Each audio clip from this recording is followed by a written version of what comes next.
you fancy running another marathon? I was like, absolutely not. She said, it's in North Korea for a documentary. So I was like, tell me more. Imagine that's pretty tough. I was just scared. I cried. I literally was like, I don't want to do this anymore.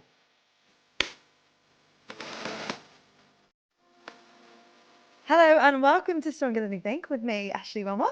And me, Jodie Ounsley. Our guest today is a two-time Winter Olympian who is most comfortable with a snowboard strapped to her feet. She was the first woman to land a double backflip at the X Games and she's now a broadcaster. Big warm welcome to Aimee Fuller. Thank you for having me. Great I to can have you. honestly say, I reckon I'm more comfortable sat in this studio than doing a double backflip these days. This is a cushy setup. I like it a lot. We're very risk averse here. I love it. The cushions. It's All about lovely. the comfort. Yeah. Thanks you. for having me. And you're on our wall. Oh my God, I'm right there. No way. Wow, that's a photo and a half, isn't it? Yeah. Got a little grin on mid-air. You do, don't you? You look so happy. You actually look like you're looking right at the camera as well. You knew where the cameras were. Flying through the sky. Peace, guys. Yeah. Is that like your happy place, do you think? When it's going well, Yeah. most definitely. But when it goes wrong, you could be in that position. You could be thinking, I just need to get my board under my feet. We call it the air chair in snowboarding. When things go wrong, your feet end up above your head unnecessarily and you're literally like winding down the windows. But I think I look relatively composed there. So I'd say I was in my happy state. Yeah, you definitely look amazing. Like, wow, what a gift that is. We're going to get into that a little bit more. Obviously, you were a snowboarder. In terms of snowboarding in the UK, you know, not everyone has the facilities. You know, Yeah. is it tougher in this country, would you say, to get into something like snowboarding? Without a doubt, it's definitely a lot trickier. However, I think with any sport, you don't necessarily need the best of the best to get good at something. So the desire to go to the best becomes more. So starting out on a dry ski slope, going from the top of the hill to the bottom of the hill and airing over the ski moguls kind of was the ultimate setup because you're then chasing that progression. Whereas if it's in front of you and you have it on your doorstep, we often take those things for granted. So I think being from the UK definitely had its advantages when it came to going away and being on snow because you made the most of every single hour that you were mountainside. So I think in that sense, it really gave you a hunger. Can you remember the first time you got on the snow? Yeah, I can remember it very vividly. Do you want me to be honest? Yes. Okay, so the first time I ever tried snowboarding, I tried it for a day with my mum in Canada when I was 8. And I remember thinking, this is so cool, but this is so difficult. I was 8 years old. I took the board off and I threw it in a rage. It's one of the most frustrating sports to get a handle on, but once you master it, it is so, so rewarding. So I then tried it when I was 12 years old. So literally, I probably did 2 hours when I was 8. And when I was 12, having had a little more experience in a multitude of sports, so gymnastics for 2 years, the elephant of the group, and then motocross, reading lines and transitions in a track, it put me in a really good position when I put a snowboard on for that second time, and I instantly just fell in love with it. So what made you go for snowboarding over, say, motorbikes? Because you were interested in quite a bit when you were younger. I was really lucky with my upbringing. We lived in Keston in Kent, and our house backed out onto a field. My dad was really into motorbikes. So from the age of 4, he'd bought a quad bike, and that was too slow. So Of course it was. upgraded that to a 50cc motocross bike and pretty much turned the back garden into a motocross track. And I started racing with the boys and I absolutely loved it. That then got upgraded to a 60cc. And then at that point, my mum decided that it was too dangerous. And they didn't quite tell me it was during the period of foot and mouth. So it sort of, the motocross slowly got put on the back burner and I started doing gymnastics. And I did that from the age of 10 to 12. And I'd say that fundamental base really, really gave me the opportunity to progress when it came to learning to snowboard. But I love all sport. I love watching sport, but even more so, I love doing sport. for the feeling, the endorphins, and it doesn't really matter what it is, and especially now, so it's not like a competition because I've done that. For me now, it's just being outside, and it's about the people. I think sport is so unique in the way it brings people together, and that is what I love. I mean, that's quite a contrast as well between motorsport to gymnastics, then to snowboarding. What was it specifically about snowboarding that just give you that oomph to, go at it and go to the Winter Olympics? That says a lot more, you know what I mean? I think it's because it's so instantly rewarding and it's very creative. So if you imagine art, you've got a blank canvas for creativity and you can do whatever you want within no boundary. There are no rules within snowboarding. It is literally you and the mountain, and you put it together the way you want to put it together. Of course, there's style, there's amplitude and technicality, but it's about your spin and your interpretation on that. And I think I loved the free-spirited approach to that. Gymnastics was quite regimented. There was hardcore timings and deadlines, and there was a lot of finesse and elegance, whereas snowboarding was more relaxed. It was about me and my friends riding, and that is why I fell in love with it. It was the culture, it was the crew, and it was that time on the mountain. It was an adventure, and it's almost like a positive addiction. One day you go out on the mountain and you think, hey, I'm going to jump this far. You go a week later and you jump this far. A month later, you're jumping 1.5 meters. And before you know it, you look back and you're like, wow, I'm now jumping 15 meters. And that backflip that I did in gymnastics or on the trampoline, I want to try it on a snowboard. So there's this sort of really creative element into implementing the skill set. And a lot of people look at snowboarding and free sports and action sports and think that we're all adrenaline-fueled junkies and we're crazy. But it's very much risk assessed. You don't ever go up on the mountain and throw yourself. It's based on a series of gradual progression. And I think that's where the reward and the addiction, and that's why as an athlete, I kept coming back time and time again. I love that. I feel like your childhood, your upbringing on the slopes must have been so much fun. When did you realise that your hobby was going to get serious and you knew that you were really good at it and had a real talent? So I wouldn't say that I thought I was really good at it or knew. I didn't recognise that. All I'd recognised is that there was a burning desire within to do it more. And if we have that in life, in anything, I think it's something we should explore. And I was encouraged to do that in anything and everything I did, if not begging my dad, please, please. So I went to a summer camp in Mount Hood, Oregon, when I was 16 years old. I went for a week and I'd been noticed by a brand called Roxy. The male version of that's Quicksilver. So I started my AS levels at Sullivan Upper School. It was my first week at school, and there's me thinking, I'm never going to be able to follow this dream. How am I going to progress? I'd had the most amazing time at this camp in the States.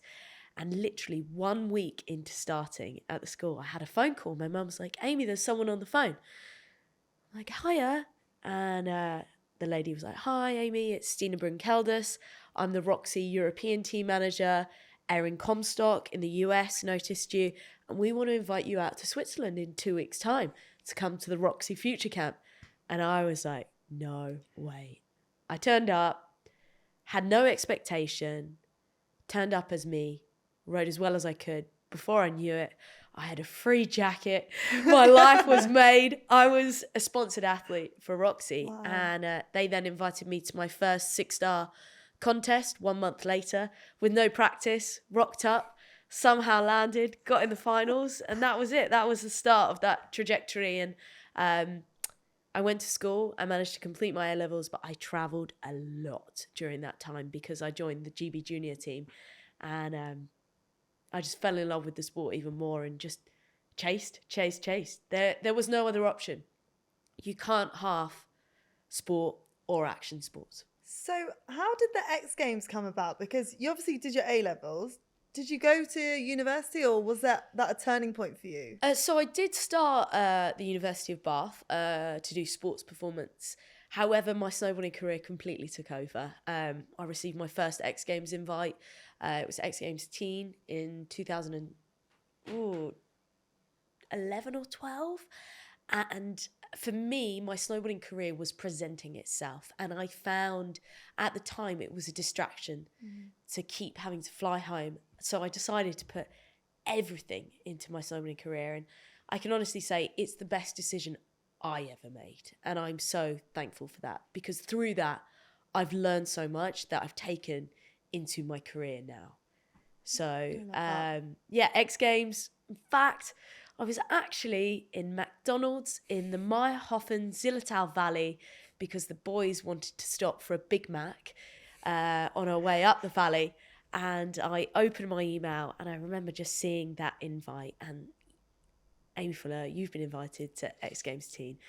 And that for me was a huge moment. And that was sort of the start of the period as well where our sport was introduced to the Olympics, because prior to that, snowboarding hadn't been an Olympic sport, the discipline of slopestyle.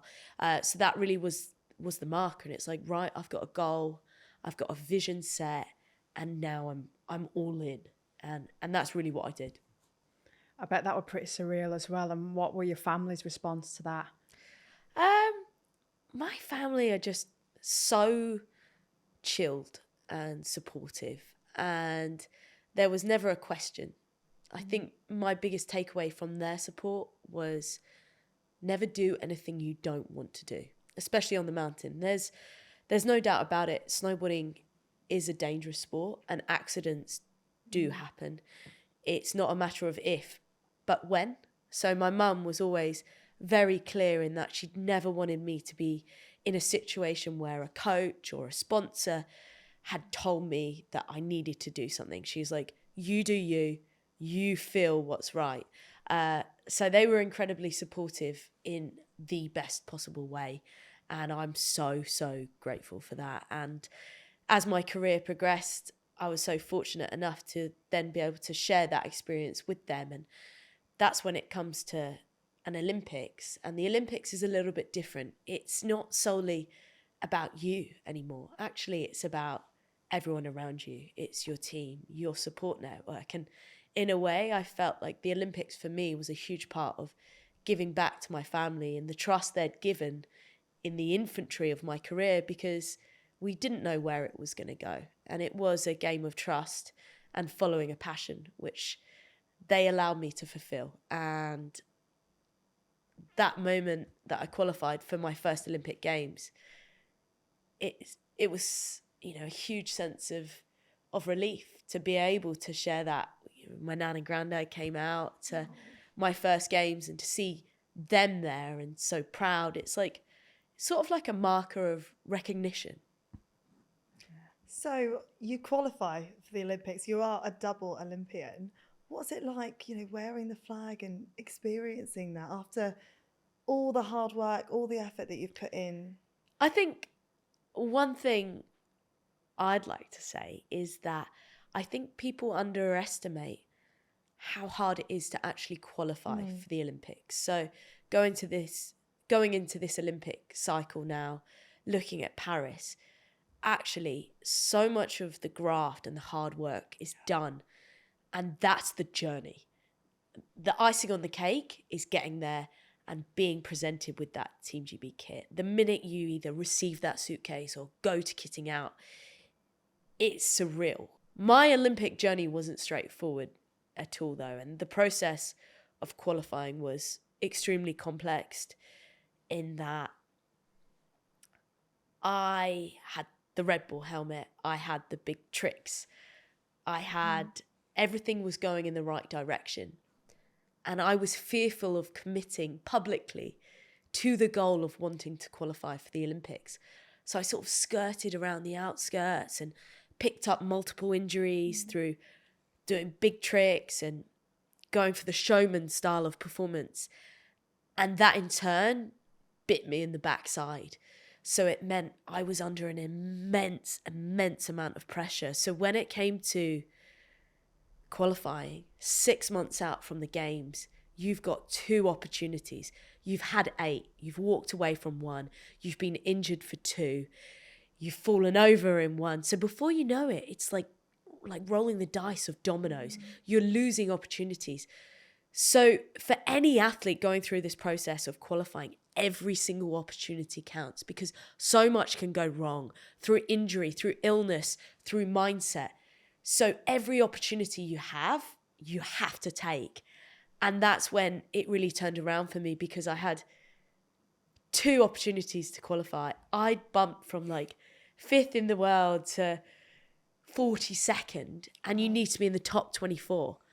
And it was the November before the February, and I had 2 chances, and I needed a top 12 or better in the first World Cup of that season in Copper, Colorado, and a top 6 or better in Quebec in Canada 2 weeks before the games in February, just after New Year's. And I remember we had the Team GB Olympic press day, and I said to my mum, I was like, I'm not going to go. Like, what's the point? I've not qualified. And my mum said one thing to me that I will never, ever forget. And she went, you're going unless someone tells you otherwise. And I was like, you're right. It's only me and my decision from here on out to put the work in. And nobody can take that hard work away. So rolled up to December. It's blowing a gale. There's sideways snow. There's 60 other girls on the lineup. You know, we're into the final 2 qualifiers, and everyone wants in that top 24. And everyone was dropping like Skittles, just boom, falling over. And I managed to land my first run, finished in 11th. One done. And then we went into the Christmas period. I didn't come back. I stayed in North America. I went to Canada. I've got family in Canada because I didn't want to mess up the time zones. And came to Quebec, and I needed top 6 or better. And I just had my sights set. It was like warrior mode. We're in. And I wasn't taking no for an answer. I had decided I was going to land. And it was a real turning point in my career, having to deal with an immense amount of pressure. Like something that you want so bad that a year and a half ago you were fearful to admit that you really wanted. I decided that was my destiny, and I just turned into like a beast.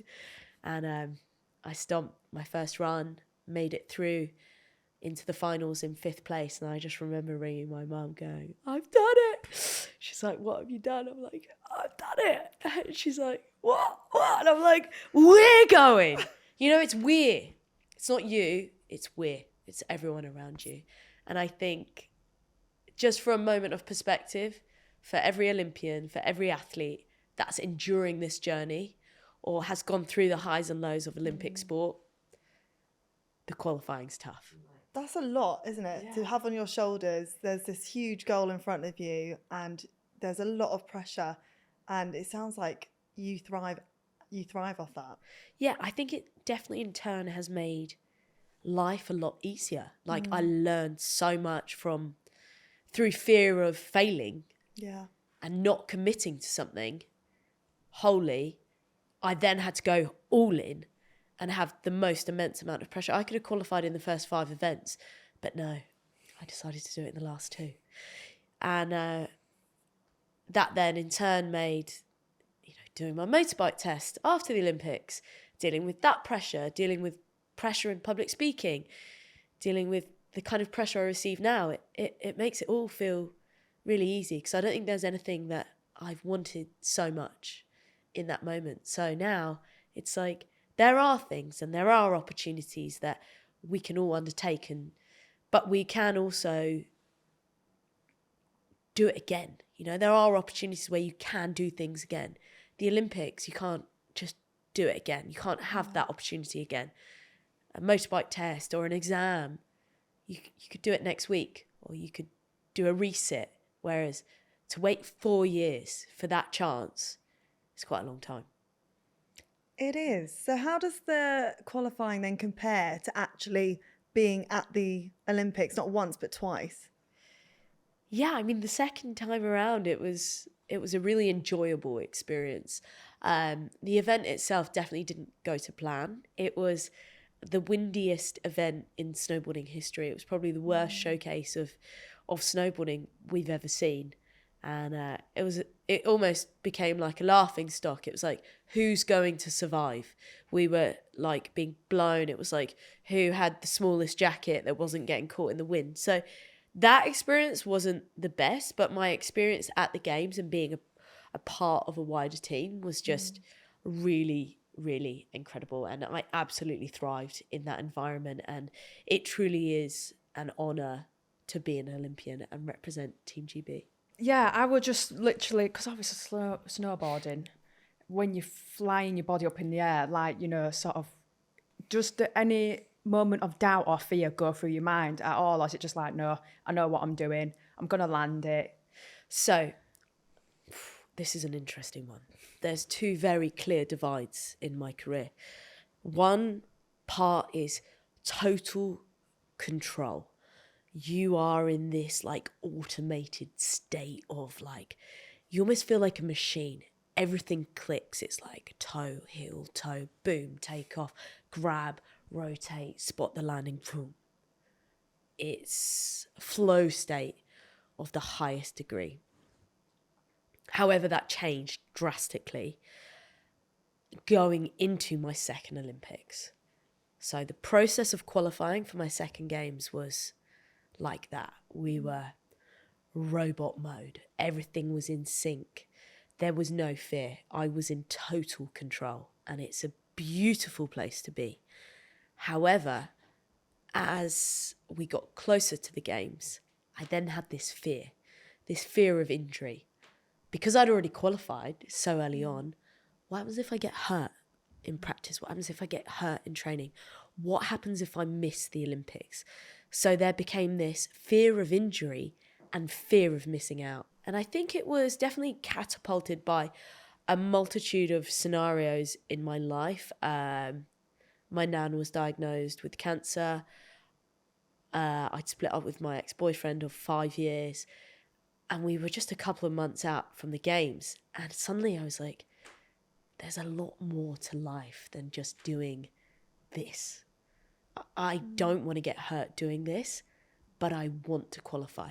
So I'd say, yes, I experienced fear of the highest degree to the point where I was so fearful. I've not spoken about this a lot, but I remember standing on top of a glacier, and I remember pulling my goggles down in front of my coach because I was just scared. I cried. I literally was like, I don't want to do this anymore. And in action sports, in free sports, not many people speak about the fear because it's cool. You know, we're up on the mountain, bro. Everyone's broing down, shredding. You know, there's a little bit of that going on. But I am not that. I wear my heart on my sleeve. And I was like, it's got me. I'm done. I am done with the sport that I had fallen in love with. And I decided I want to push through. I want to do another Olympics. I know I've got the tricks. I know I'm able and capable. But at that point, I decided after that games, that fear had consumed me. And I was okay with it because I had another interest and I had another passion. And I will forever be so grateful for the learnings I had within snowboarding that gave me the foresight and intrigue to want to explore more of life. Snowboarding gave that to me. Whereas a lot of people get stuck in sport and there's no way out because they don't know what to do. So allowing the fear to consume me allowed me to look beyond the sport. I want to talk to you about those other options, but firstly, just in terms of snowboarding as a sport, it is going from strength to strength, isn't it? You know, Yeah. For you, how good is it that the sport is growing, even though you're not directly a part of it anymore? No, it's so incredible, and especially to see not only the talent globally, but the British talent. We've got Mia Brooks, who really is hot property and such a strong contender. I was fortunate enough to work for BBC Sport on the 2022 Olympics. Mia was a little too young then. So looking ahead to this next games, it's like, wow, you know, there's talent, and we now have serious talent. So from a UK perspective, looking at winter sports, it's strong, which is pretty incredible to be able to say. And as a former competitor, to see that talent live on and to see that we have opportunity in Olympic success, it's mega. Exciting as well. It's really cool.